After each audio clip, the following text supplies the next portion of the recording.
আয়নার আজ কেজির ফার্স্ট সেমিস্টার এক্সাম শেষ হলো, আলহামদুলিল্লাহ। সকালে ঘুম থেকে উঠতে ইচ্ছে করছিল না, তারপরও উঠে ছেলেকে নিয়ে রেডি হয়ে চলে গেলাম স্কুলে। আজ শেষ এক্সাম, তো এক্সামটা ছিল হচ্ছে ড্রয়িং এক্সাম, তাই আমরা আস্তে ধীরে রিল্যাক্স মোডেই যাচ্ছিলাম। মাশাআল্লাহ, 1 ঘন্টার মধ্যে সব বাচ্চাদের ড্রয়িং করা শেষ, সাথে আমার ছেলেরও। তো ম্যাডামরা বাচ্চাদের ছাড়ছিল না, ওরা বসে বসে বোরিং হচ্ছিল দেখে ম্যাডাম ওদেরকে গান গাইয়ে আনন্দ দিচ্ছিল, আর ওদের এই আনন্দের মুহূর্তটা দেখতে খুব ভালো লাগছিল।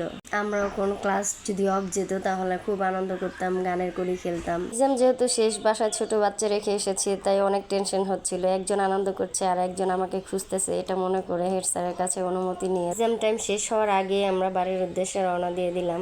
সে খুব হ্যাপি, কারণ তার আজ এক্সাম শেষ, কি আনন্দ। খালামণির বাসায় যাবে, তার পছন্দের দোকান থেকে কিছু একটা কিনতে হবে।